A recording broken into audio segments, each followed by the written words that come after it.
that education actually has to be a real education that is not just hitting certain benchmarks on standardized tests or whatever it is, but of really forming a citizen, not an activist, but one who deeply cares about their community and is going to find a way to invest in that no matter what that looks like.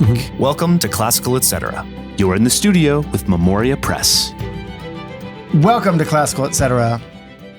I am Paul Schaefer, and I am here with Martin Cothran, Tanya Charlton, and the prodigal son has returned, Mitchell Holly. It's great to be here. Yes. We brought Mitchell back for a conversation on his article, A Democratic Education, that was in this summer's edition of The Classical Teacher. Late summer? I don't know. I think it just says summer. It There summer. it is. Yeah. All right. So before we get into that, though, we're going to talk about what we're reading. I'm going to start because Tanya shamed me in the office because we were going to have our discussion about Anna Green Gables. And you hadn't read it. And she's like, and look, he hasn't read it. Wait, you've never read Anna Green Gables? No, I was reading. I don't know if I read it as a kid or not, honestly. But I had a conversation with Michelle at the last book club that I wasn't going to. I said, we really should get back to the origins of this book club and go back to reading what's in the curriculum. And so she advocated for either Anna Green Gables or The Hobbit. And I just read The Hobbit and I was like, please choose The Hobbit. They chose Anna Green Gables. So that you would continue to read. That's wonderful. I will read regardless, but you all dictating what I read, okay, fine. So then we were going to read Anna Green Gables and I had it on my desk to read like over lunch. Just the first one? Yes. Okay. And I was, I don't know, fifth of the way in. And Oh, no, he was like 20 pages in. it's like fifth of the way in. And then Tanya decided to bless that to the world. So I just want to know. And that was like 5 days ago. And you finished it? It's done. Okay. Did you like it? I did like it. Yeah. It was very nice. It's beautiful. Yeah. It's just beautiful. Yeah. Yeah. And actually, at the time span of whatever it is, 12 years old to 17, like, I think it's really good for kids to see that and like to have to make those decisions. To actually watch her grow up. Yeah. And Yes. see her make hard decisions that root her and her family and her community. And Yes. And the value of all of that, that Marilla and Matthew gave her such a life. And then she could repay that. And she could see that was something that they worked to give her. Yes. And there's a lot of coming of age stories that are really trash today. Yes. There That are movies And I'm and not they're really a big coming of age right. story person. Because it really leans into like children making bad choices and then like coming into this world of experience. It's sort of like a... I think the first one I read was Catcher in the Rye in high school. And I was just like, I don't like turning of age. Well, and Anne is really like her coming of age is her becoming a virtuous adult. Yes. Right. And that's the difference. I mean, a lot of those coming of age stories is it's you becoming an immature.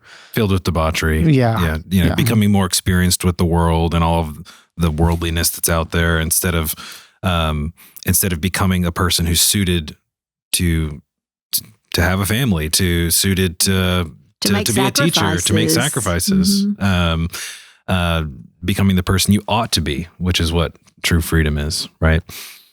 Yeah. Well, this is such a good segue to our topic, but we still have we still have other conversations to have before this. Everybody remember that line. Okay. It's excellent. Mitchell, what are you reading? I'm trying to read a lot more of the Greek authors just for practice because I'm working on third form Greek. And so I just need to get back into soaking myself in the literature a bit more. And so I've only been reading Greek authors. So Chrysostom, a lot of Chrysostom, Maximus the Confessor, Athanasius, trying to get some good quotes from them to put into the articles and stuff like that. I just have to do it. I cannot believe you said you're working on third form Greek. Now people are going to want it. He's in, folks, he's in unit 1. Unit 1. So just to set expectations. Yeah, but it's been good. It's been awesome to throw myself back into the language and I'm just having a ball. I almost don't want to put him down. Well, you don't have to. Yeah, that's a nice part of it. Keep moving. I've had to shake off the rustiness a bit. I've had to go back to my vocabulary cards because by this time you're in advanced grammar. Yeah. by third form. Yep. So those things, I've dipped into the poets a little bit. The poets were just a little difficult for me, Medea and Sophocles, and so I wanted to build back up more of my vocabulary, and so I went back to some of the church fathers. They're actually pretty hard to read. I was going to say, I really feel I was like going to say, I assume there's a range of difficulty levels in the church fathers. I mean, who's a good example of a church father who's easy to read? Yeah, if there is one. Maximus the Confessor is pretty easy to read. Yeah. Eusebius, pretty easy to read. I hope so, because we do it in 10th grade? Yeah. Well, I mean, he's talking about it in the Greek, but the English in Eusebius is hard because he's not linear as we would expect in history. That's true. And in his he has this famous first sentence to his histories that's like 60 words long in the Greek. Oh my gosh. It's like a Martin sentence. It's like it's like a performative, so Martin knows. He learned it from me. So many times over the years when we've edited the classical teacher articles, I would say, Martin, this whole paragraph is one sentence. And it's like a 12-line paragraph. Yeah. It's going to change people's experience with the classical teacher if they start looking for that. They will. I mean, Well, they will find it.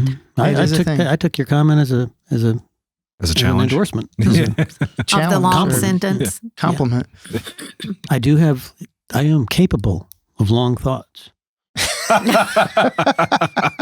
But then you don't remember them 5 minutes later. Maybe. That's besides the point. Yeah. What are you trying to say? Tanya, what are you reading? Well, I'm in one of those nervous moments where I'm reading a bunch of books at one time, which makes me nervous. Yeah. Kathy got on this podcast last week without you and said she thinks you should be reading multiple books at one time. And it just gives me the heebie-jeebies because I just really want to start a book and finish a book. But I find myself reading volume 8 of Emma Lyon, the Unselected Journals of Emma Lyon, because I just really want to finish it. I'm reading Screw Tape Letters for Jessica Watson's Crescent Hill Book Club. And I'm reading Truth Matters by Robert George and Cornel West. And A Midsummer Night's Dream, because I decided to take on the challenge of reading Shakespeare in a year with the high schoolers. Wow. Yeah. Is that one of the Herculean tasks? It is. It's the 11th grade one. Okay. So I thought, well, let's see if I can do this. I would be surprised if you can do that with all the other reading you have to do. There's no way I'm going to get it done. But Is that all of Shakespeare? Like sonnets and everything? Or? Not the sonnets, just the plays. Okay. But they've already read 8 in their curriculum. Oh, yeah. Oh, so they get exempted from those 8? Yes. They get to go ahead and mark those off. But Okay. I have not read those 8 in years. Right. And so I decided to go back and start with the ones that are actually in our curriculum. So I actually have more work to do. Since this is maybe a bit of an arbitrary self-imposition on yourself. Yes, it is. I could arbitrarily just say exempt you from those 8. If Well, you'd you like. could, but I feel like it's really beneficial for me to know what's in the curriculum and to have read it. I mean, to have read it all. And so I think this is a good way year. for me to do it. Okay. Yeah. And there's a schedule, so you only really have to read like an act a night to get it done. That's not bad. That's it? Every night or just like 4 or 5 days a for night? this particular one, I think we did it for 5 days a week. Oh, great. So you have And 2 days gave them off. that's Yeah. right. Or a catch-up days in Or my catch-up day. For me, they're catch-up days. Yeah. Yes. So there we go. What a challenge. Martin, are you reading Shakespeare in a year? No. What are you reading? Well, I'm still in the middle of several books that I've talked about on previous shows.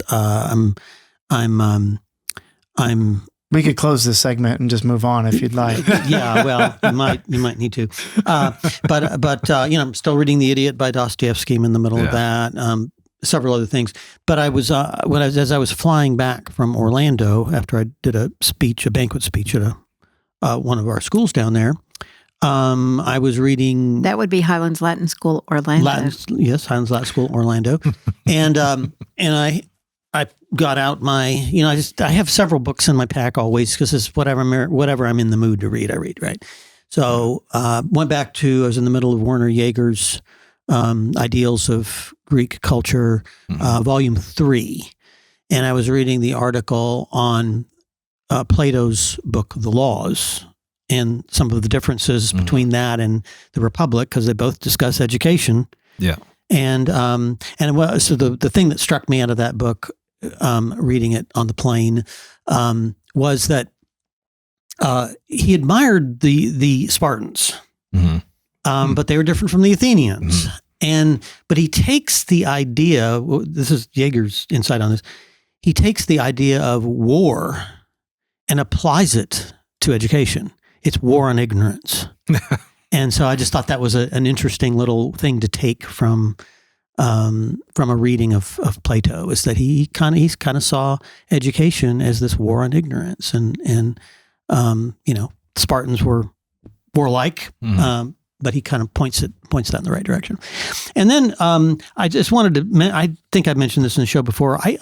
I think reading book reviews is really important because they're short.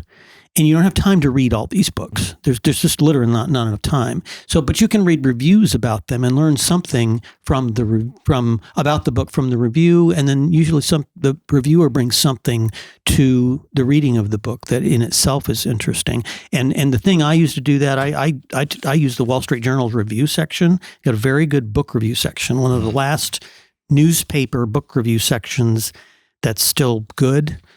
And so you can go through this. There's probably about 10 to 12 book reviews. And then I feel like I know something about 10 or 12 books that I would not be able to read. Is this every week they do every 10 week, or 12 yes, books? Sunday, yeah. Are there that many books published? Oh, gosh, yes. and that's the thing. I mean, and even bad book reviews. Yeah. Negative reviews, I should say, right, are useful to read because you can learn something. Then you know not to read that book. Then you know not to read that book, yeah. Yeah, yeah. And there's also a lot of bad review book, like the New York Review of Books is kind of lame. It's kind of lost its focus, really. Yeah. The New Criterion has a book section. Yeah, and you have the good, there's several really good journals that have book reviews too. Right. Yeah. And they're less frequent than this. I mean, there's a lot more in here. It's weekly. And I always try to make my way through most, at least, of the reviews. And I feel a little better educated afterwards. Yeah.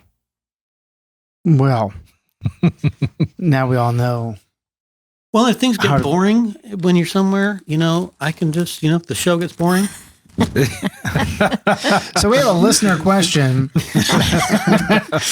that away. that we are going to address before we get into Mitchell's article. And this is from Kayla. Oh, wait. Hold on.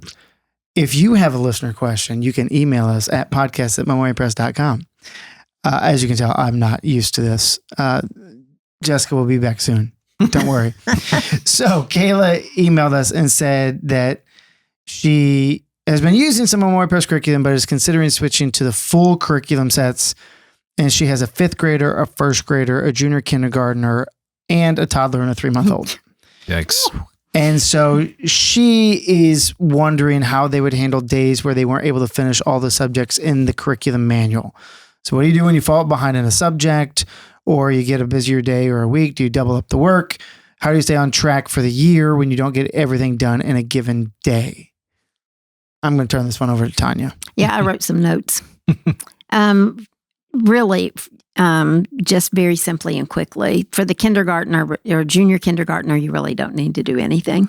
You can go into kindergarten really having done nothing. It's nice if they know their letters, but we teach the letters in kindergarten. So, letters and beginning counting that's really all you need. Mm-hmm. And you can get by without that. The 1st grader, math and reading.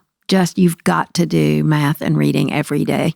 And you need to do writing, but there is writing in the reading study guides. So you're getting some writing there, but if you want to start cursive, you would need to add that. And that's all. If you don't get to the enrichment, that's no big deal. Plus, the 5th grader is going to have science, which would be insects.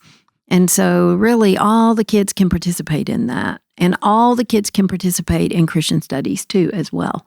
So you don't have to do those as actual academic subjects at this point because she is very busy. Right. Literature is important. You should probably at least get the books read. But if you can't, then just drop a book and just move at a slower pace. Latin, you can take that to a 2-year pace. Famous Men of Rome only takes an hour a week. So I feel like you could work that in. Math, got to do it every day. Writing, you could do the literature enrichment and do some writing, but that's going to take the parents' time because you can't. I'm just such an advocate for if your student writes, you need to edit it and have them rewrite and not just write, put it up, or they won't learn to write.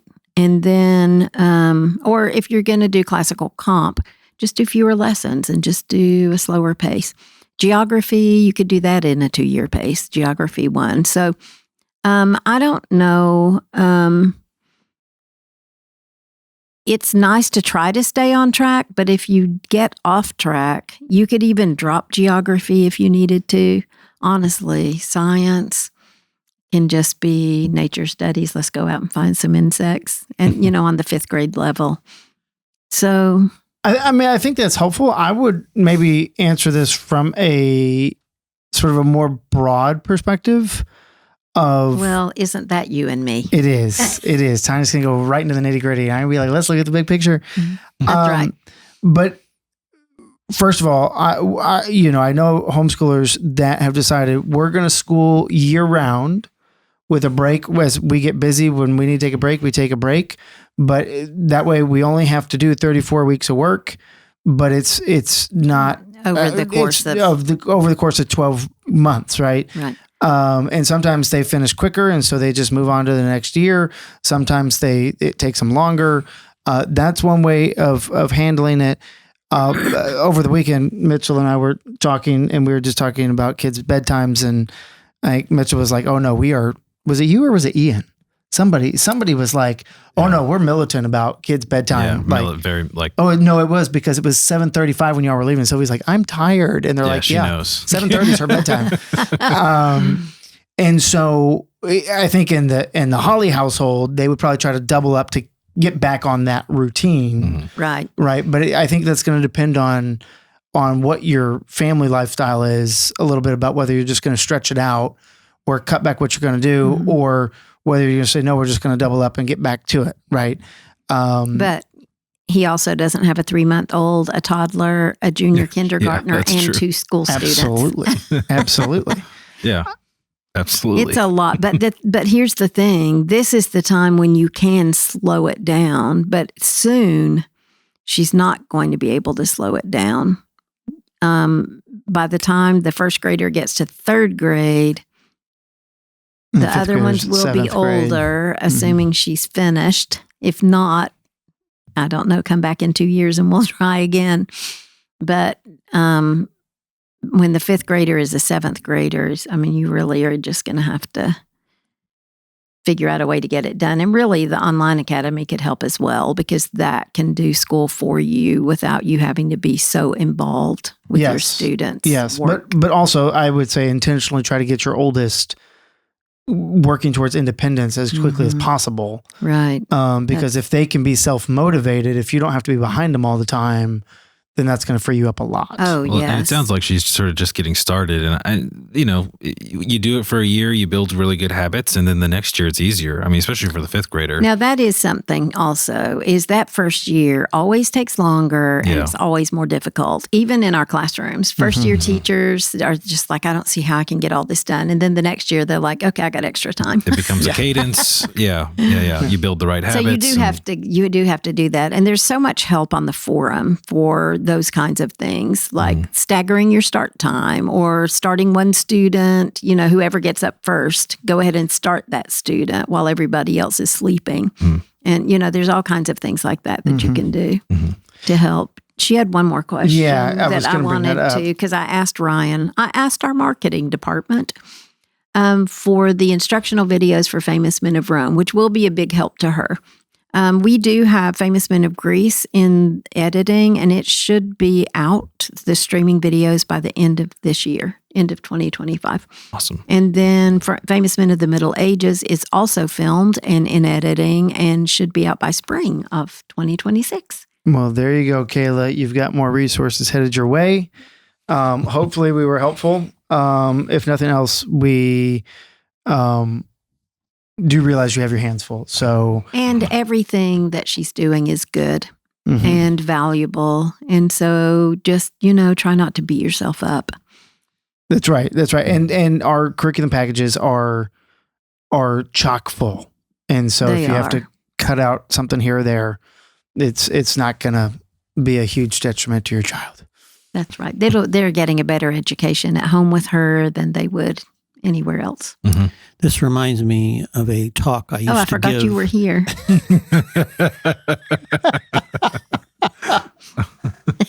Tanya's been full of gratuitous pointed comments this week. First to be at Manager Gables, now you. Sorry, Martin. The bad thing about it is it's not just on the show that this happens. A talk I used to give called the 4-subject curriculum. Do you remember that? Yes. Yeah, and I was trying to remember what it was. It was like math, literature, math. Well, it was math. I thought it was Latin, math, Latin, logic. Obviously, well, no. It was math, Latin, literature, and a whole bunch of other stuff. I called it. No, because there's books on, there's geography, there's books on nature, there's history, there's literature. Just put those in that fourth compartment, but get these other things done, because those are the basis for all the other things that come later when you can, separate your curriculum out a little bit more. So Latin, literature, math, and then everything else goes in a pile, and you get whatever of that done that you can. Yeah, I like that. Yeah. All right, well, let's move on here. We have this article called "The Democratic Education." Mitchell, I'm just going to put you on the spot and ask you what's the main premise here. What's your thesis? Yeah, it's a great question. I think my main thesis is like the last sentence. How do we create a democracy? It begins with a democratic education. And then I try to define what a democratic education is. It's an education that trains and forms a student into a citizen. And that's what education should be. From the classical definition of education. And there's a lot of ideas of what education should be and what it should do. And it should do a lot of things, but one central thing that it does in a polity is that it forms the right type of human. Right. So we're going to have to talk about how we do that. Right. But I do think that at the beginning of the article, you bring up a interesting point that a lot of the public conversation that happens today with regards to democracy is we need to worry about, voting rights, or we need to worry about trust, or all this other stuff. And your point being, none of that can stand if we don't form virtuous, self-governing individuals through education. Right. I mean, last year I read The Fall of Rome by Brian Ward Perkins, who wrote, he sort of is trying to attack this idea that developed after Gibbon's big Fall of Rome, that the Fall of Rome was actually a really big deal. And that, he's trying to, that's his thesis, that the fall of Rome is a really bad thing. So Perkins is trying to say that the fall of Rome is a very bad thing? Yes, like it came with like the collapse of society. Okay. Because I think there's been a lot of scholarship to sort of push back against that idea, even though it seems it's the fall of Rome, of civilization. And so that's in the back of my mind. And then even in the modern conversation, there's a lot of, we have to save we have to save civilization. And the way that we do that is by voting, we all just need to go vote. And if we just elect the right person, then they'll save us. And at the end of the day, that has never really been the idea of a democracy, that one person would be able to save a democracy. The democracy really relies upon like well-formed people. And a large group of well-formed people. Yes. So that you have a what's the word I'm going for? Like a unified vision of the whole. And not necessarily completely unified, but that you've got there's a significant part of the whole that's going to be leading towards that virtuous outcome. Right. And so then the next obvious question is, well, if that's what a democracy needs, if it needs well-formed people, then how do you get there? Classical education. And well, exactly. It seems like that's the time-tested answer for creating and forming citizens who are capable of self-rule. So that's sort of where this article came from. I think we like to point the finger because there's easier solutions. Let's just like get everyone voting for this guy or this party or whatever. And it's really, what's nice is that it's actually more complicated and less complicated. It's more complicated in the fact that it's actually caught up in this big thing called educating your kids. But what's nice about that is that's something you have 100% control over. You have very little control over politics or whatever. And even in Rome, there's a large commentary from Cicero and Salius and Tacitus about there was this facade, this machinery of like the Senate voting and things like that. And they all comment that, well, actually that's because there's no virtuous people ruling the empire anymore. Like that's all a sham. Oh, this is after the empire's established. Yes. Senate still exists. That's right. Yeah, because I think a lot of people think of our problems as being political problems, and they're not really political problems. They're moral and educational problems. Because we all view, we think, well, we have our ideology and our ideology is the right ideology. And there's other people out there who have the wrong ideology. And it's a matter of power as to which gets to run things, right? When what we really want is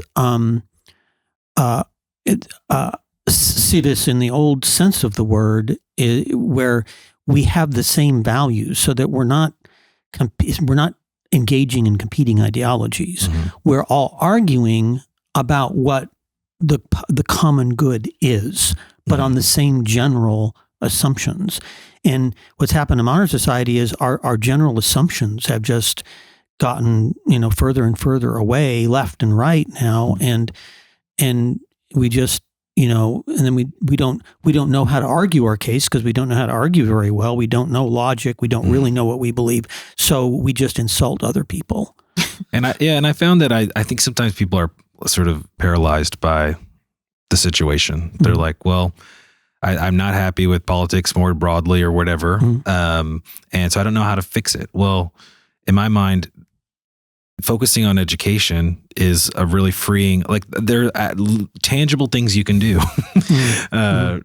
Educating your kids, turning your attention to the conversation you have around literature and around history and about the villains of history and the repetition that we find in history and in literature. And so there's so much that a classical education can do for the larger picture, but it's helpful to know that you can focus on the small thing that's in your control. Right. And it's the focusing on the small thing where you actually make big changes, right? And I don't know, I just, as you were talking, this quote that my wife repeats to me multiple times. I mean, she has over the years, multiple times, where she heard this from somewhere that said, like, we weren't made to worry about all the problems of the entire world. We were made to know about the problems in our little community and work on those problems. And really, when we're talking about like in a small classical school, a homeschooling setting, like you're in actually a community small enough that you can actually have an impact, right? And in training students, not in an ideology, but training them in liberal thinking, meaning the ability to freely think. You are not chained into the little box of the paradigm that you grew up in, but you can actually rationalize based on solid first principles. Like if we can train students into that, that's something that we can actually have an impact on. Well, and part of the problem here is that we spend all our time now debating these big, huge national issues. We used to have communities, like you say. We used to have in when I lived in Danville, Kentucky, we had the little Danville newspaper, and things were hashed out in that little newspaper of local concern, and everyone wasn't focused on the big, huge world issue all the time. It's how we live in our own little part of the world and everything, and the discussions they used to go on there. Now they don't go on there anymore because we're all on social media, which is all national now. It doesn't have anything to do with the place you're living in.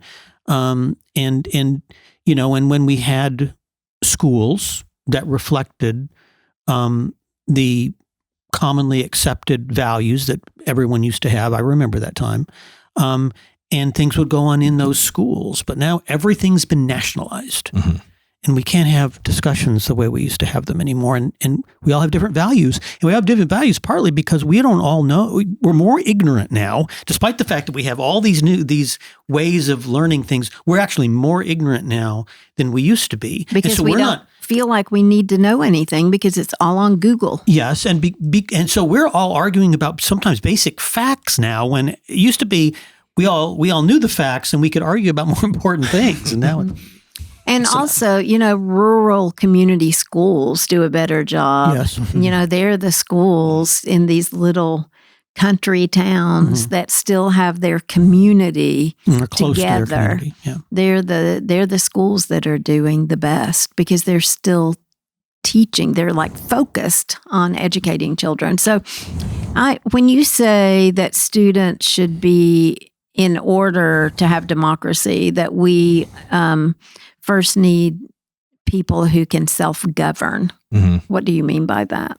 Yeah, self-governance classically is the idea that you have been trained in such a way that you have a control over your faculties, over impulses, because you've been trained in, like you've acquired moderation and temperance. Mm-hmm. That you love good things, you love the right things, that you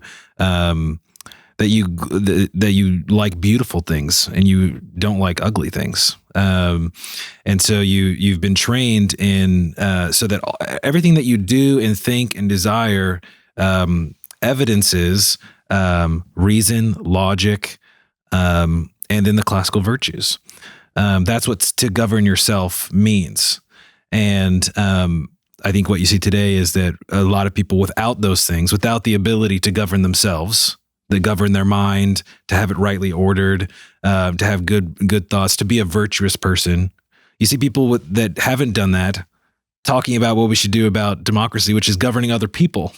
Right. And at the end of the day, democracy relies upon, and the Founding Fathers were very clear about this, it relies upon a group of citizens who know how to govern themselves. Which they could assume was true then. Mm-hmm. I mean, if you look at the population, then it was largely a classical education that people had. There's a thing we're kind of brushing over here. So different forms of government imply different kinds of education, right? Sure. If a king rules, then the education of the sovereign is the most important thing because he's the one who makes all the important decisions. Mm-hmm. Okay, then you have a broader aristocracy, and the aristocracy is educated because they're the ones who are making the decisions. If you have an oligarchy, it's the wealthy class; they're the ones that need to be educated. But a democracy requires that's where everyone rules in some form, even if it's mediated like our own democratic republic. Everyone needs to be educated because everyone is now the decision maker. This wasn't always this way. But here's the thing, right? And I actually noted this earlier that the talking point is that public education is what democratizes, right? The fact that everybody has access to education is what enables our democracy to function. And public education in the sense of just everyone publicly funded education. So funded, or yes, everybody has access to free education. Okay. It's something that anybody that wants, it doesn't matter what social class is, you can get it, right? And I think, at least what I was saying, I think everybody here would agree with this, is that that's not sufficient if the education isn't actually happening, right? Where that funding is, right? And so that education actually has to be a real education that is not just hitting certain benchmarks on standardized tests or whatever it is, but of really forming a citizen, not an activist, but one who deeply cares about their community and is going to find a way to invest in that no matter what that looks like. Let me say it a little differently, right? Like, to completely agree with you, but all education forms a student into something. It's just a question of what sort of thing is the education forming your student into. And there's a certain type of education that we can look back in history. I won't say the negative case. Let me say the positive case. There's a certain type of education that when you look back in history that has sort of time tested, that forms students into a certain type of citizen, a citizen capable of self-rule, a virtuous citizen whose faculties of the mind and of the spirit have been developed and pushed and grown. And that's a classical education. So the proof's in the pudding a little bit. Well, and on that line, right where this page ends and the next page begins, it's only a 2-page article, so that should be indicative of where I am. That's all we gave him. Yeah, that's right. If you let him go on too long, it's not great. I'm sure it's been cut in half. But Mitchell, you say students who read ancient classics like Homer's Iliad or Virgil's Aeneid are doing more than simply gathering historical facts. They're witnessing virtue and vice acted out on the stage of history. In wrestling with Euclid, they learn the discipline of reason. In reading Shakespeare and the superlative classics of Western society, they are challenged and transformed by the moral imagination of the ages.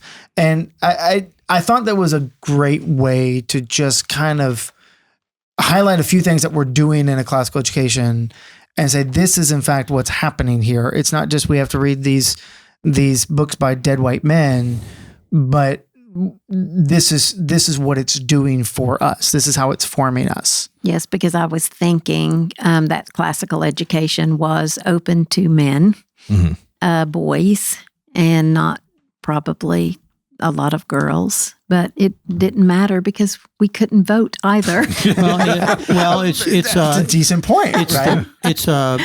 And it was not open to slaves. I mean, there were times in this world when most people were slaves, and I think that that's another aspect of this is just freedom and sort of intellectual, spiritual, moral freedom. Like Frederick Douglass. Well, I just wrote his name down here. Two minds. That's where you got it from. You read it off my pen. Kindred spirits. No, but he considered himself free because he was educated. But he educated himself. He was helped. It wasn't offered to him. He was helped. Yes, he was helped at first. That's what I do believe, though, that there was an intentional, like a lot of people did not educate certain people in order to keep them from being free. Mm-hmm. Right? Well, but I think it went two ways. I mean, if you were a slave, you didn't need an education. You did what you were told. Or a woman, because you just stayed at home and did the laundry. Mm-hmm. Well, and educated children, which did require an education. Depending on your historical era. Don't oversimplify here. I like that this sentence where you say this type of education is not ornamental, nor is it a luxury. That, it really is open to everyone.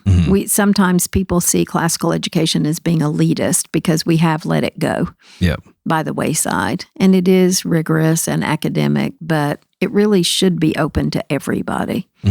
Well, but you also have to want it. I mean, reading Anne of Green Gables, it was actually surprising to me. How much you wanted to read it?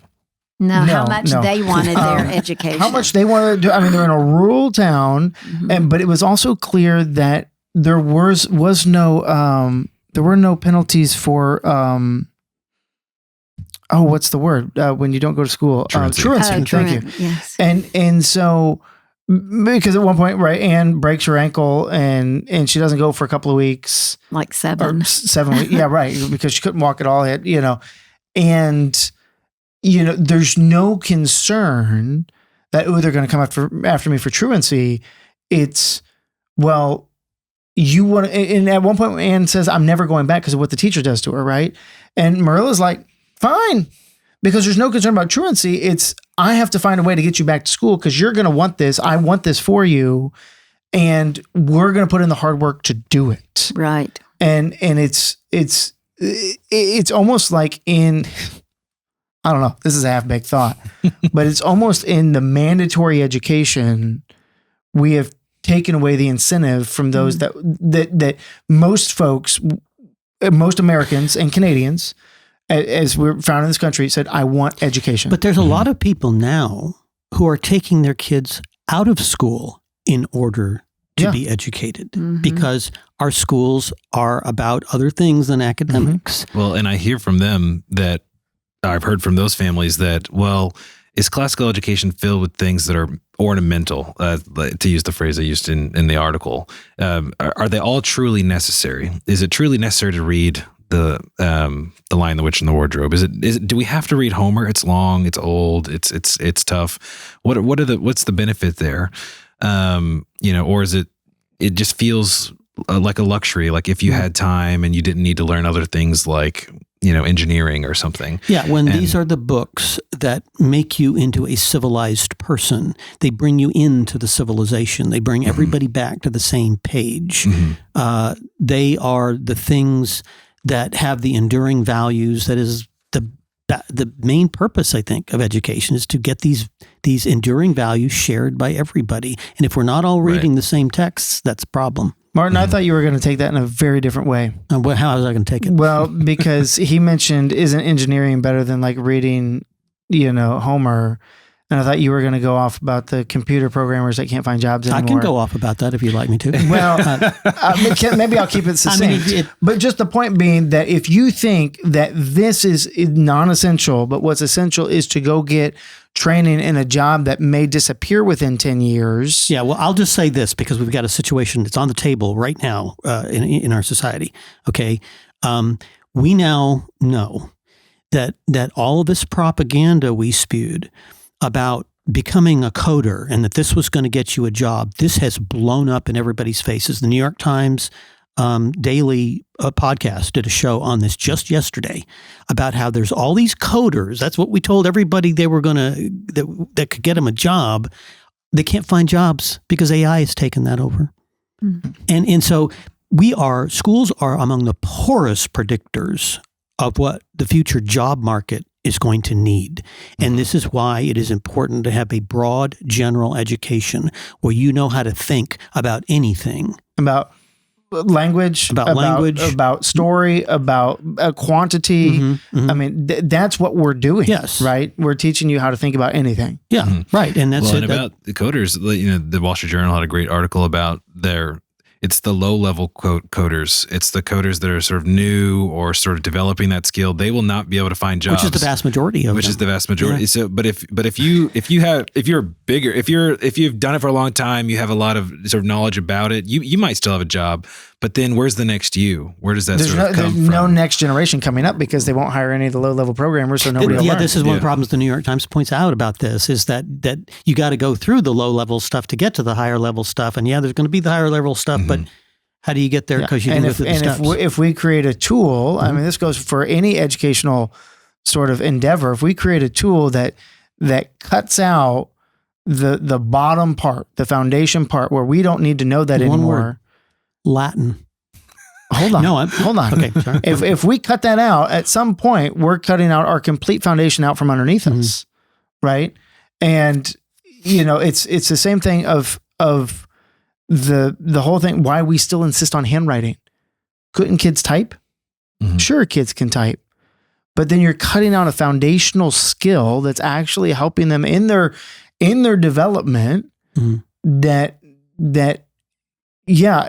Will kids still be able to talk and maybe spell afterwards? Yeah, if they don't learn to write with their hands, yeah, probably, but not as well, right? And it's the same thing with coding, right? Like I'm just saying, like you put AI in there, you no longer have to learn the ins and outs of coding. Well, you're not ever going to know how to code well. You're not going to really understand what's going on because you haven't done it from the beginning. Yeah, from the advanced programming has an advanced grammar to it, right? And my oldest son is a very high-level software developer, and he said, I asked him one time, I said, so you took modern logic when you went to college. Was that the thing that like helped you out the most because it's got all the symbols and all that stuff? He said, no, actually, I think the Latin helped me more than anything else because all that grammar that's in there, and the difference between cases, and that it's moving your mind in the same way that it has to move when you're a high level programmer. Yeah. Yeah. Or if you're going to go into the business world, there's a sort of emotional intelligence that you sort of need to deal with people and to negotiate contracts and to talk to clients and vendors and all of that. And when you become a high level programmer, they start putting people under you. Yes. And you have to deal with them. It's all people work. It's all people work. It's really tough without lots and lots of real world experience to develop that. But one way to inoculate your children to that is by letting them read good literature and study historical figures and study the famous men of Rome and what made good leaders good and what made bad leaders bad. And so there's, again, it goes back to teaching your kids how to govern themselves, so that their mind is their reasoning faculties are rightly ordered, so that they are virtuous people. That does, not that it's all about this, but that does have a marketplace implication. Yeah, it does. People want to hire those sorts of people, the people who think well, who think clearly. And wouldn't it be nice to have them in our political arena as well? It would be great. And one day I suppose we will. I mean, with the emergence of classical education sort of growing. Well, the other thing people don't realize is that even in a tech company, most of the jobs are communication jobs, marketing, customer service. That's what most of the jobs are. There's only a few few programmers with the high level people. And I've also said your comment about literature, I totally agree with. I said this at a speech the other night, that if you just read Dickens and Shakespeare, you would know 90% of personality types, and you'd never meet a stranger. That's true. Well, I don't know. What other thoughts do you have? I feel like we just got way off topic. Well, no. All of this. The thought that kept going through my head was that actually, if you go from politics to economics, right? No economic system works well without virtuous people. Right. We need virtuous. We just need everybody to be a virtuous person, and then life would be perfect. Right. Yeah, but that's another angle on it, is the economic angle, because it does require that you keep your word. You make agreements, you make contracts. So you're going to do what you agreed to do. That's fundamental to our economic system. If everybody's cheating, then it can't even last. Right. Yeah. But cheating's been going on even when classical education and the more it goes on, the less it works. But again, what we're talking about is a group of people that's large enough that directs the entire society one way or the other, right? If you can get that tipping point of people that are those virtuous people that care about their communities, that are steeped in the tradition of the West, then that is what will prolong a democratic society. Yeah, but the morality of this, just on the economic thing, is it used to be that you could make an agreement on a handshake. Cheryl's husband Jim talks about this. If he was operating in Eastern Kentucky, he could operate on a handshake. But if he went north, it did not. That didn't work so well. And so, what does that entail? It entails that if you don't have that moral foundation, you got to hire lawyers, and lawyers cost money, and everything becomes more expensive. And if you can't trust that the people you're working with have that same moral foundation. That's right. It makes everything harder and more expensive. Mitchell says here that this type of training doesn't begin in the halls of Congress, though. It begins around the kitchen table. It does. In the schoolroom and in the quiet labor of teachers and parents. One student at a time. And then eventually we'll have a bunch. Yeah. And I think I think this conversation 15 years ago would have felt in some ways a little empty, right? Because we just would have, we felt like we were on an island. Yeah. But now it feels like there are a lot of people that are motivated by these sorts of ideas that are trying to train their children with these values and seeing education as formation. Like what Mitchell said, right? All education is some kind of formation. But I think, we have to intentionally think about that. What are we forming our children into? Right? Not that we want to make them the activists again, but how are we getting them to be the full human person that God's calling them to be? And again, I think it's encouraging. I really meant for the last paragraph to be encouraging because I just think about myself. I have 2 kids. They're growing up into a world that is interesting, and everything politically, economically, whatever. And so, how do I equip them to be happy, to live a good life? Well, it starts with being actively involved in their education, and it starts with discussing the great books at dinner, and it starts with inviting them to Paul's house and letting Paul talk to them a little bit about classical education. And that's something that's eminently in your control. And that's something that if done en masse would save Western civilization. It turns out that a classical education would save Western civilization. It just so happens. And that is not a new idea. I mean, Aristotle is very clear that before he wrote the Politeia, the Politics, he wrote Ethics. And in Ethics, he talks about education and how necessary that is. In Plato's Republic, education is central to the book because you have to educate a certain type of mind, a certain type of soul. And that's what education is. That's what classical education is trying to do. And it's eminently in your control. It's not outside of your control. There's all these machines of democracy that are outside your control. The congestion of Congress, who's the president, who's on the Supreme Court, largely out of your control. Not to diminish voting and all that, but it just is. You're one person, or a few people. But what's eminently in your control is what you value and lift up to your kids, and what you work hard to present them with, and that will have an impact. I've said it will, and we know it is from history. Yes, I mean, and from our own children, we can say that we've seen the fruits of it. On that note, Mitchell, it's been great to have you. Yeah, it's awesome to be here. I don't know. Maybe we'll have you back again. Maybe. I don't know. It'd be my pleasure. Can we take a vote on that? Well, if you'd stay in town, Martin, we wouldn't have an empty seat. So anytime there's an empty seat, there's a risk of inviting Mitchell back. Yeah, if you're not here, you can't vote. Also, we do have our mailbox, and so we will be doing more mailbag episodes. Yes. That's funny. Or mailbox episodes. And so email us podcast@memoriapress.com, and have a great week. We'll see you next time. Thanks for joining us today on Classical Etc. by Memoria Press. If you like what you heard, please like, subscribe, or share this episode or comment. We love to hear your questions and your comments. If you want to learn more about Memoria Press, please go to memoriapress.com. This has been Classical Etc. We're so glad you joined us, and we'll see you next time.